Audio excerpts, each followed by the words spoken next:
Continuemos con las leyendas legendarias de la dragona. Según una leyenda negra, Satán vivía en una cueva situada a los pies del monte Abantos, en el Escorial, mientras esperaba la expulsión de las cortes celestiales y su destierro al infierno. El pobre angelito confundido se encontraba entre términos. En esos días oscuros, el ángel travieso comenzó desde su cueva calenturienta la andadura por Tierra Santa, inmaculada, para abrir 7 portales y así acceder al inframundo terráqueo. Felipe II, su católica majestad, que andaba organizando su pequeño imperio, no podía dormir tranquilo pensando en ese endemoniado trabalenguas. Su imperio soleado no debía ver jamás la sombra maloliente de Satán, y esos 7 portales infestos podrían aparecer en cualquier lugar de su creciente imperio fértil, como en el sitio de Malta, en la Nueva España o en San Quintín, por ejemplo. El rey prudente, haciendo honor a su nombre, reunió a un grupo de sabios prudentes, filósofos, charlatanes, arquitectos, canteros, templarios, santos telúricos, alquimistas herméticos, necrómagos, teólogos de los ángeles caídos, 6 matemáticos, 147 jerónimos y una bruja con una verruga peluda en la punta de su nariz, quienes, tras un estudio exhaustivo, advirtieron al monarca de la presencia de Belcebú en la zona. Pedro del Hoyo, principal responsable del interés del rey por estas ciencias católicas emergentes y romanas, se desplazó al lugar para tomar la decisión definitiva el 14 de noviembre de 1561. El grupo de expertos charlatanes, magos alquimistas, fue sobresaltado por un fuerte viento que no les dejó avanzar y arrancó una parra de la pared que fue a dar directamente en sus rostros, con todos sus escombros, según relata el padre Sigüenza asustado. La sierra del río Guadarrama tiene esas cosas, el viento huracanado del norte, también conocido por el viento boreal, que pega más fuerte que en Tarifa, en el estrecho de Gibraltar, y no es ninguna exageración. Su católica majestad, que gustaba de consultar la carta astral con su guía espiritual, el matemático alquimista John Dee, tras invocar a todos los ángeles, los buenos de Yahvé y los malos de Lucifer, y ver el rostro del ángel cornudo en el espejo de obsidiana con poderes mágicos que el mismo rey regaló al brujo londinense, escucharon atentos a los ángeles de Yahvé y a los de Belcebú, y concluyeron que sería una bendición para nuestro imperio hispano emergente construir un templo salomónico. Así, este grupo de expertos reunidos se topó con el lugar exacto de la boca apestosa del infierno para construir el tapón salomónico. El sabio rey bíblico, Salomón, construyó su templo con la ayuda coaccionada de 30.000 hombres, 70.000 porteadores, 80.000 canteros y 72 demonios, que Salomón invocó, encerró en vasijas de bronce selladas mediante símbolos mágicos y también obligó a trabajar para él, cada uno con su nombre y apellido, y cada cual con una tarea específica asignada. Así lo narra el mismo rey Salomón en su testamento. Cuando el demonio Ornias acosó a mi buen amigo y esclavo cantero y succionó su vitalidad con el pulgar de su mano derecha, la obra del primer templo sagrado sobre la faz de la tierra se detuvo, porque no había manera posible de poner una piedra sobre otra en equilibrio cósmico. Y oré sin cesar, y recibí del arcángel Miguel un anillo con el sello de Yahvé, con el que dominar a los demonios. En ese momento lancé el anillo mágico a Ornias, el demonio succionador, y al estamparlo con el sello se puso bajo mi control. Acto seguido ordené a Ornias, el succionador, que siempre llevara el anillo encima, y así logré capturar al príncipe de los demonios, Belcebú.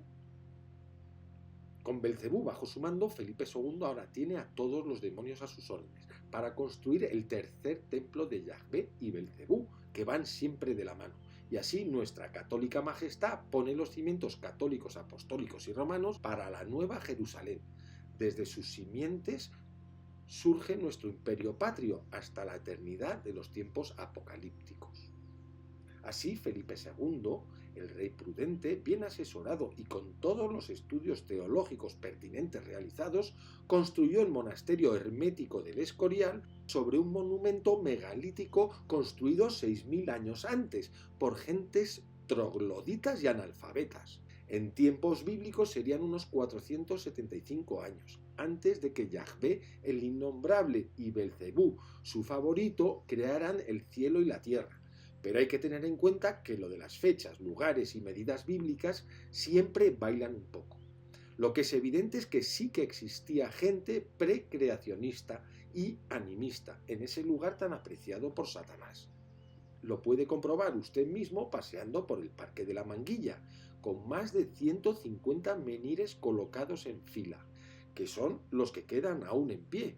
Pero serían muchos más y en tiempos de Felipe II estarían casi a estrenar, seminuevos, kilómetro cero.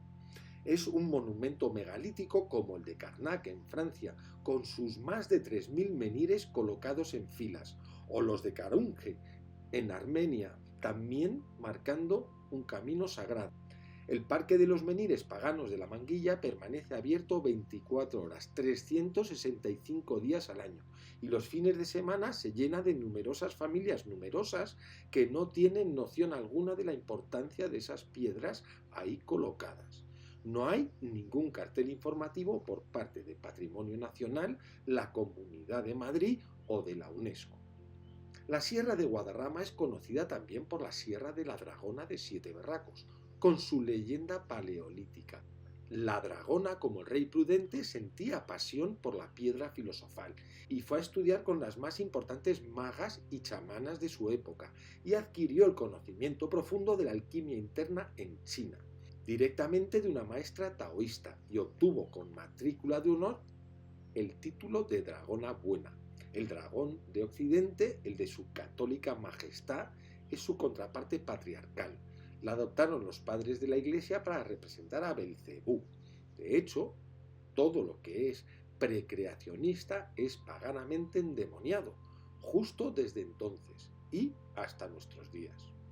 Se comenta que mucho del granito utilizado para la construcción del tapón salomónico de su infernal majestad proviene de Alpedrete, donde hay un monumento al cantero patrocinado por la Comunidad de Madrid y el Ministerio de turno, mostrando las habilidades y la larga tradición de sus maestros canteros. Pero curiosamente se olvidan de los canteros analfabetos del Imperio Neolítico, que por cierto duró miles de años y que también andaban por aquí colocando y tallando moles de grano. En Alpedrete está el dolmen de Entretérminos, o lo que queda de él, un discreto mojón puesto por la Comunidad de Madrid, sin ningún tipo de señalización para llegar a este lugar de peregrinaje pagano, como Dios manda, porque no es patrimonio de la hispanidad. Junto a este dolmen había una serie de menhires conocidos por los del Cañal, con unos grabados característicos, están datados en unas fechas cercanas a 3500 años antes de Cristo.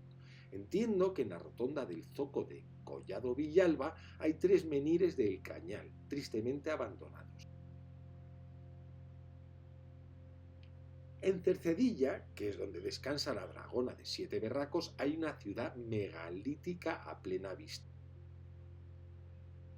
Tenemos el dolmen de la señora ministra en Camorritos, el dolmen de la Cibeles en el Cerro del Corral de Simón y los menhires dedicados a Blanca y Paquito Fernández Ochoa, colocados ambos a cada entrada del pueblo.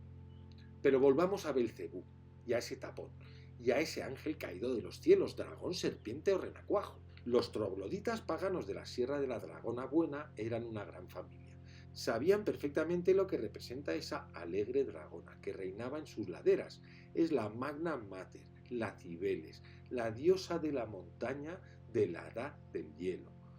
Así está inscrito en uno de los menhires del Cañal, donde se ve a la dragona buena descendiendo por la ladera de Siete Picos, con la llegada de sus calores virginales que provocan el deshielo del frío invierno, inundando así las praderas de alegría y sus valles de primavera hasta su desembocadura en el Océano Atlántico. El archiconocido menhir lusitano de la Meada de la Dragona tiene grabada su sabiduría milenaria en virtud de su falo contento. Su católica majestad sabía perfectamente lo que había en su imperio megalítico de su circo mundial romano. Lo que hay en la península ibérica ha estado siempre a la vista. Si no se viera lo que hay en el Parque de la Manguilla, los niños en bicicletas irían dando de bruces contra las moles de granito colocadas en fila india. Ni que fuera eso una bolera. Felipe el Prudente también conocía esos templos dedicados a las diosas obesas de Botero, meninas megalíticas del sitio de Malta, o sus pirámides aztecas dedicadas al dios del espejo humeante de obsidiana, espejito mágico que regaló a su íntimo amigo el necromago londinense John Dee, con el que estudió también el arte rupestre macroesquemático del Levante neolítico peninsular. El respetado charlatán John Dee ideó la monas jeroglífica para explicar a su católica majestad el significado profundo del arte rupestre, emblema con el que resume magistralmente la alquimia de la edad de los metales y de los planetas antropomorfos. El matemático londinense, con un compás y una regla, enseñó al atento rey Felipe cómo la transfiguración de Jesús en el monte Tabor realmente ocurrió en el Pla de Petracos, 8000 años antes. Y fue una chamana dragona drogada que convocó con sus hechizos y brujerías a Jesús, a Moisés y a Elías para que María Magdalena penitente lo viera y así lo anunciara al mundo entero, extasiada de gozo celestial azul negro. Y con 2 cojones como 2 huevos de avestruz, el profeta londinense enseñó al prudente rey la evidencia. La dragona es buena y negra, como la moreneta. Así lo demuestran estos globos terráqueos, nubios, en los que aparece la santa dragona dadora de vida, en el nacimiento del río Nilo. Su católica majestad, al ver la evidencia ante sus prudentes ojos y con la necesidad de tapar para siempre esas malas lenguas que dudaban de su obsidiana santidad, hizo pintar en la biblioteca del monasterio a la reina chamana de Saba, tatarabuela de Bob Marley and the Wailers, que tuvo que ir a comprobar si el rey Salomón de los demonios sabía de lo que hablaba y no se estaba marcando un farol para construir el templo dedicado al dios único Yahvé Belcebú. Y tras comprobar que los dos estaban de acuerdo, le dejó tropecientos camellos con toneladas de oro y se volvió preñada a su oasis para seguir con sus danzas hechizadas a la luz de la luna reflejada en la charca. John Dee enseña también al rey prudente que los orígenes del cristianismo están en Nubia. El monasterio de San Antonio Abad está ahí construido. Los cimientos del cristianismo en el África negra, junto a la tierra donde nacen las dragonas buenas y los buenos pastores. Velázquez pinta a San Pablo el primer ermitaño junto a San Antonio, pero sabía perfectamente que la primera persona asceta que se fue a la cueva dentro del cristianismo fue María Magdalena penitente, que no tuvo tiempo suficiente, la pobrecita, de arrepentirse de todos sus pecados en vida. El rey prudente, temeroso de la Santa Inquisición, porque andaba sospechosa husmeando por su biblioteca, buscando libros prohibidos de contenido aquelárrico, para tranquilizar a sus cardenales exorcistas de las hogueras purificadoras, hace pintar en la biblioteca a una panda de perroflautas gimnosofistas, yogis indios y nubios que se dedicaban a meditar en la nada. Ese vacío que lo llena todo de número, peso y medida, que nunca logra ser permanente ni conceptualmente.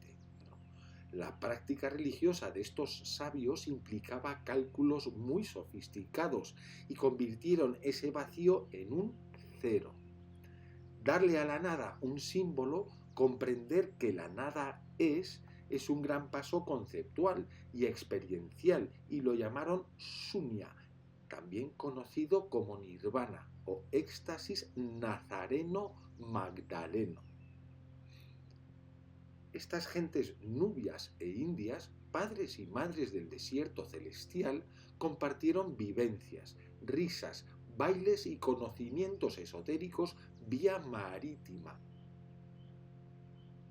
En Cercedilla, como ya hemos visto, somos de tradición muy antigua y tenemos al Cristo Nazareno gimnosofista negro de toda la vida del Señor.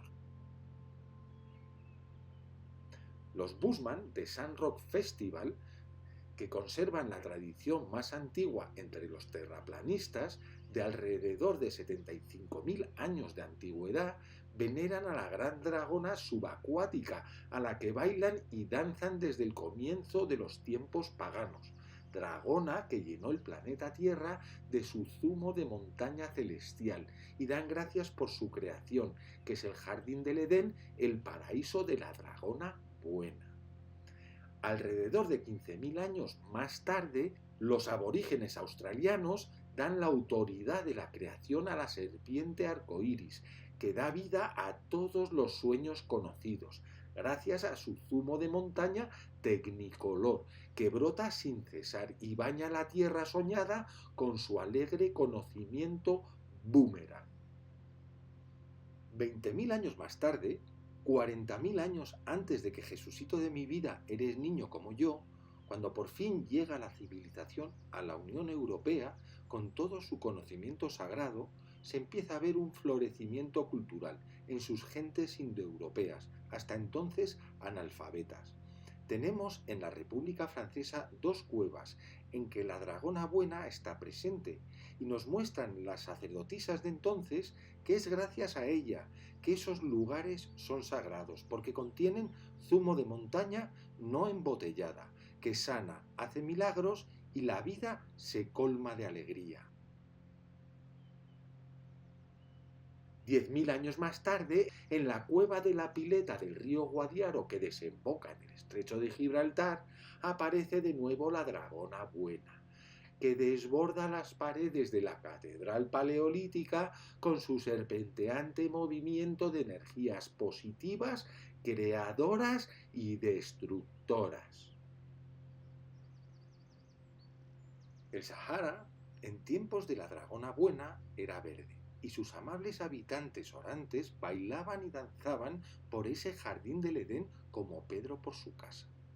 El rey prudente y temeroso de la dragona buena hace que el esqueleto del monasterio de la Manguilla lleve en su ADN a la Virgen Negra del Nilo, su zumo de montaña celestial y sus 7 chakras de colores serpenteantes, y así en el templo salomónico más sagrado del imperio de Yahvé Belcebú se entra en el útero de la Magna Mater de la Edad del Hielo, y así todos los domingos a la salida de misa uno vive la resurrección terrenal de Yahvé Belcebú. John Dee y su adepto cliente, nuestra católica majestad, escuchan atentos a Ezequiel leer su texto sagrado. Y cuenta Ezequiel cuando tenía 29. En el año 10, en el mes 10, a los 12 días del mes, vino a mí la palabra de Yahvé Belcebú, diciendo: Ezequiel, pon tu rostro contra el faraón sin rostro y profetiza contra él y contra todo Nubia. Di: así ha dicho Yahvé, te quiero liquidar, faraón, rey del Guadarrama, y a la gran dragona que yace en medio de tus ríos, que dijo: mío es el río y yo misma lo hice.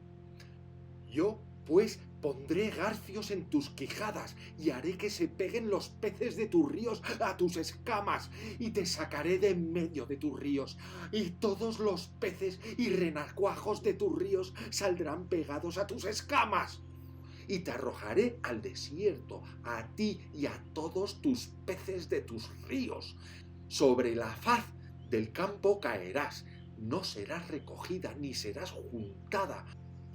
A ti, gran dragona del arco iris, te daré como comida de las fieras de la tierra y de las aves del cielo. Por tanto, así ha dicho Yahvé, el señor Belcebú de la barba negra. He aquí, yo traigo contra ti espada y talaré de ti a hombres y bestias.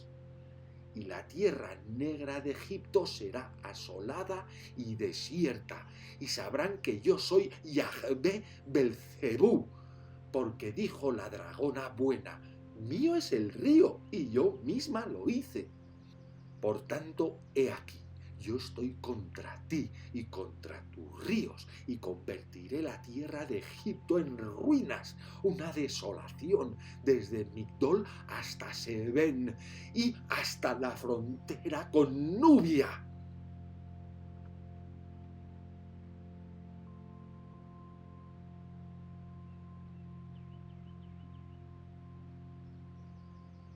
Colorín colorado, este cuento nunca se ha acabado.